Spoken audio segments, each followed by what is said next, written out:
Assalamualaikum warahmatullahi wabarakatuh.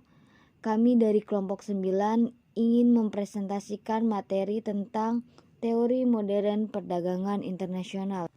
Pada pembahasan kali ini, kami akan menjelaskan tentang 3 teori modern perdagangan internasional. Yang pertama adalah teori Hexer-Ohlin, yang kedua adalah teori opportunity cost, dan yang ketiga adalah teori over curve.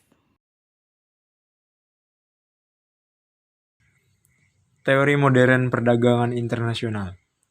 Teori perdagangan internasional merupakan sebuah produk evolusi dari pemikiran ekonomi. Secara garis besar, kemunculan teori modern ini merupakan upaya pengembangan bidang keilmuan. Sebagaimana yang tidak bisa disangkal adalah perkembangan ilmu pengetahuan dan teknologi yang akan membuat manusia berpikir untuk mendapatkan teori yang lebih. Part 1 di sini ada teori Hexer-Ohlin.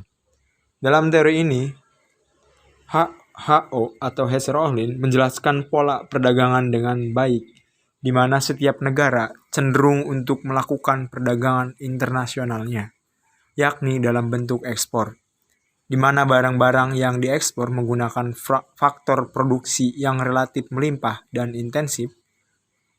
Menurut mereka bahwa sebuah negara akan melakukan perdagangan internasional dengan negara lain, disebabkan karena negara tersebut memiliki keunggulan komparatif. Selanjutnya ada analisis teori Hexer-Ohlin. Yang pertama itu ada harga atau biaya produksi suatu barang akan ditentukan oleh jumlah atau proporsi faktor produksi yang dimiliki masing-masing negara. Yang kedua ada comparative advantage. Dari suatu jenis produk yang dimiliki masing-masing negara akan ditentukan oleh struktur dan proporsi faktor produksi yang dimilikinya.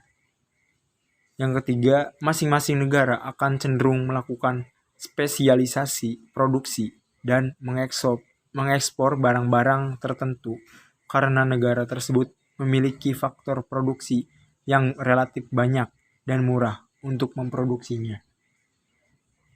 Yang terakhir, sebaliknya masing-masing negara akan mengimpor barang-barang tertentu karena negara tersebut memiliki faktor produksi yang relatif sedikit dan mahal untuk memproduksinya.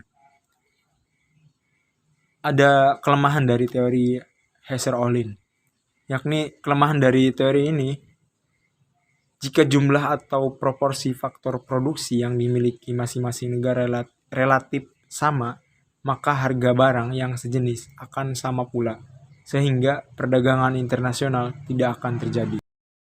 Selanjutnya adalah part 2, materi tentang teori opportunity cost. Teori opportunity cost. Opportunity cost atau biaya peluang, biaya kesempatan, atau biaya kemungkinan adalah kerugian dari hilangnya potensi keuntungan dari suatu pilihan ketika kita memilih untuk mengambil pilihan yang lain. Biaya peluang sifatnya tak sebatas pada uang, kehilangan waktu, kesenangan, atau manfaat lain yang menyediakan utilitas juga dianggap sebagai biaya peluang.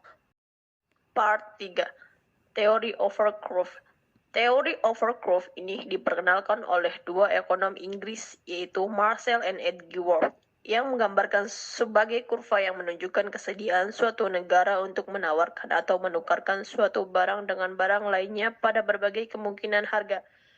Kelebihan dari over curve yaitu masing-masing negara akan memperoleh manfaat dari perdagangan internasional, yaitu mencapai tingkat kepuasan yang lebih tinggi. Permintaan dan penawaran pada faktor produksi akan menentukan harga faktor produksi tersebut, dan dengan pengaruh teknologi akan menentukan harga suatu produk. Pada akhirnya, semua itu akan bermuara kepada menentukan comparative advantage dan pola perdagangan suatu negara. Kualitas sumber daya manusia dan teknologi adalah dua faktor yang senantiasa diperlukan untuk dapat bersaing di pasar internasional. Terakhir adalah kesimpulan. Kesimpulan dari materi di atas adalah yang pertama, pada prinsipnya teori perdagangan internasional modern berlandaskan kepada dua faktor utama.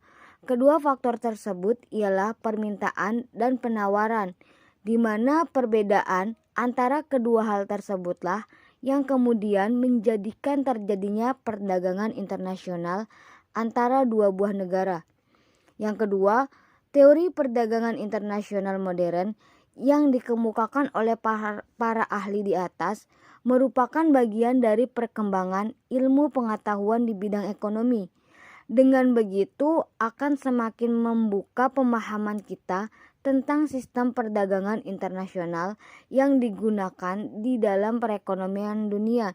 Sepatutnya dengan penggunaan teori yang tepat, maka diharapkan sebuah negara akan dapat mencapai swasembada ekspor yang melimpah, sehingga tentunya akan sangat berpengaruh pada kemajuan dan pertumbuhan ekonomi global. Sekian presentasi yang dapat kami sampaikan, kurang lebihnya kami mohon maaf dan terima kasih atas segala partisipasinya. Wassalamualaikum warahmatullahi wabarakatuh.